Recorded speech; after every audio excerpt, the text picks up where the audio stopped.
Amina. Saya berusia 28 tahun. Saat saya berusia 8 tahun, saya dinikahkan. Saya tahu bagi sebagian dari Anda kedengarannya mustahil, tidak nyata, seperti cerita horor. Namun bagi saya, itu hal yang wajar, diharapkan, dan dirayakan. Mereka menyebutnya kehormatan. Saya menyebutnya akhir masa kecil saya. Saya tumbuh di sebuah desa kecil yang terletak di tengah keringnya wilayah Muslim di utara. Tidak ada air mengalir, tidak ada sekolah untuk anak perempuan yang berusia di atas 7 tahun, tidak ada mimpi kecuali Anda menghitung hari saat Anda akhirnya menjadi seorang istri. Saya adalah anak perempuan ketiga dari 6 bersaudara. Ayah saya adalah pria yang disegani di masyarakat, tegas, taat beragama, dan ditakuti. Ibu saya pendiam, patuh, dan selalu menunduk saat berbicara. Saya lebih ingat tangannya daripada wajahnya. Pecah-pecah, kapalan, selalu sibuk, selalu gemetar. Hidup kami berputar di sekitar masjid. Azan 5 kali sehari membagi hidup kami menjadi beberapa bagian seperti irisan roti yang diukur, didisiplinkan, dan dilepaskan. Kami menghafal Al-Quran dengan cahaya lilin, duduk bersila di lantai tanah, berbisik-bisik dalam bahasa Arab yang tidak kami mengerti, bergoyang ke depan dan belakang seperti hantu. Kami diajari bahwa ketaatan adalah bentuk cinta yang tertinggi, terutama ketaatan kepada ayahmu, kepada suamimu, kepada imam, kepada Allah. Aku tidak tahu apa arti cinta, tidak juga. Yang kutahu adalah keheningan dan bertahan hidup. Pagi itu ayahku memberitahuku bahwa aku akan menikah. Aku sedang membantu ibuku merebus tulang kambing dalam panci hitam. Ibu tidak mendongak saat ayahku berbicara. Amina, katanya, kamu sudah cukup umur sekarang.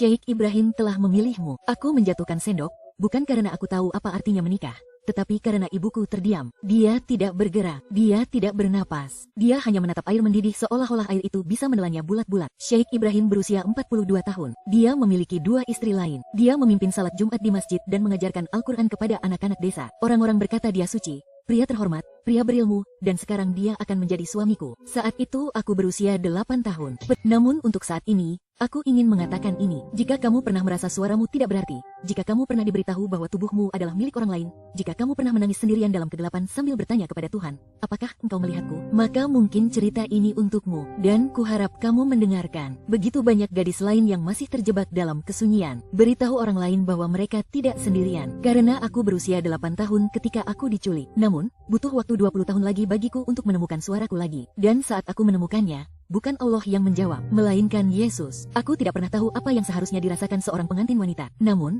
aku tahu bagaimana rasanya ketakutan. Aku kecil, tak berdaya pada malam saat ia membawaku. Aku ingat pintu itu tertutup, pintu kayu yang berat itu. Cara pintu itu bergema melalui dinding, melalui dadaku, seperti pintu itu mengurungku di dalam penjara yang tidak pernah kupilih. Para wanita telah selesai bernyanyi. Dupa masih tertinggal. Tanganku lengket karena madu dan minyak mawar. Aku duduk di tepi tempat tidur. Kaki menjuntai, gaun sutra merahku menelan tubuhku. Lalu ia masuk. Goyangkan Ibrahim, suamiku. Tatapan matanya tidak melembut saat melihatku. Suaranya tidak meyakinkanku. Ia hanya tampak lapar dan bangga seolah-olah ia telah memperoleh sesuatu yang langka, sesuatu yang mahal.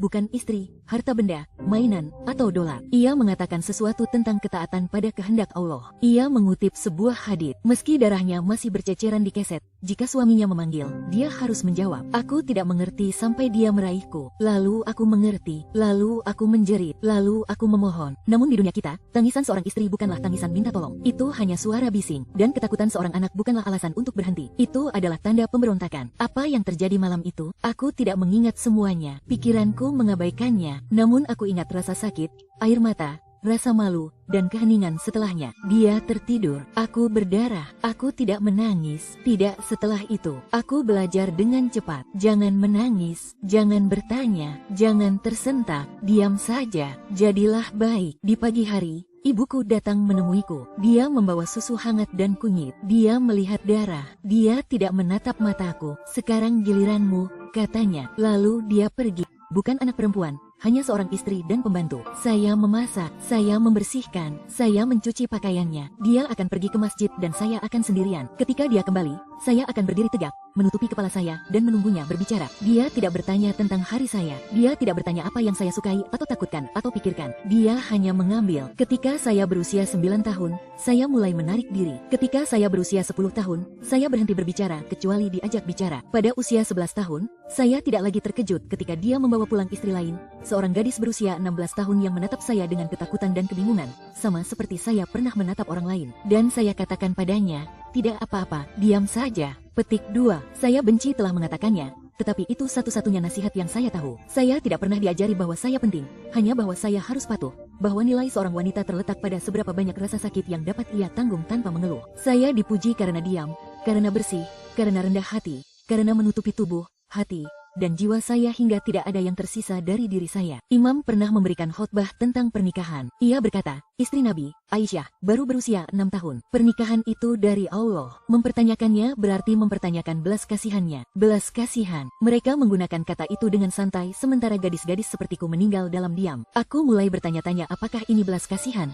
Seperti apa hukuman itu? Jika ini Tuhan, mengapa ia mencintai orang-orang yang merusak gadis-gadis kecil? Mengapa ia memberi ganjaran atas kekerasan mereka? Mengapa ia tidak melihatku, pemeluk agama yang mulai kehilangan keyakinannya? Namun, sesuatu yang aneh mulai terjadi di saat-saat tenang itu. Di antara waktu makan dan tugas, antara keheningan dan keputusasaan, rasa lapar mulai tumbuh. Bukan untuk makanan, bahkan bukan untuk kebebasan, tetapi untuk kebenaran, untuk makna, untuk alasan untuk hidup di luar penggunaan. Aku belum mengetahuinya. Tetapi rasa lapar itu adalah yang pertama membisikkan suara Tuhan. Bukan Tuhan yang selama ini kutakuti, tetapi orang lain. Seseorang yang belum berbicara, tetapi akan segera berbicara. Aku tidak menemukan Tuhan di masjid. Aku tidak menemukannya di Al-Quran. Aku menemukannya dalam kegelapan, di sebuah ruangan dengan dinding retak dan hati yang hancur. Dimulai dengan sebuah ponsel, sebuah Nokia kecil bekas dengan tepian yang terkelupas dan layar yang tergores seperti kaca gurun. Itu seharusnya bukan milikku. Itu milik suamiku yang tertinggal di atas meja saat dia sedang salat. Aku seharusnya tidak menyentuhnya,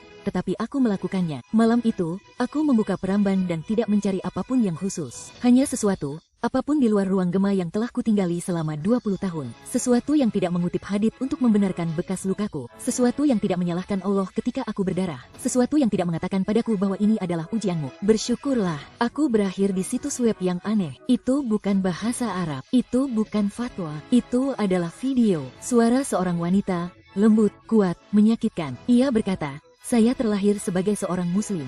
Saya mengenakan jilbab. Saya mengikuti aturan. Saya salat 5 kali sehari. Saya melakukan segalanya dengan benar. Saya mendekat. Namun, saya tetap merasa hampa, dimanfaatkan, dan dilupakan. Kemudian ia berbisik.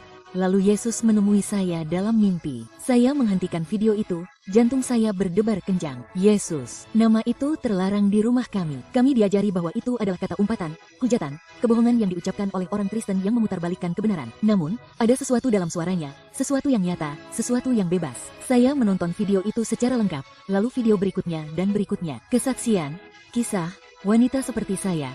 Pria juga dari Mesir, Pakistan, Somalia, Yaman. Mereka semua telah melihat seseorang berpakaian putih. Mereka semua berteriak kesakitan. Mereka semua telah mendengar bisikan yang sama. Kamu milikku. Saya tidak tahu apa yang terjadi pada saya, tetapi saya tidak dapat berhenti menonton.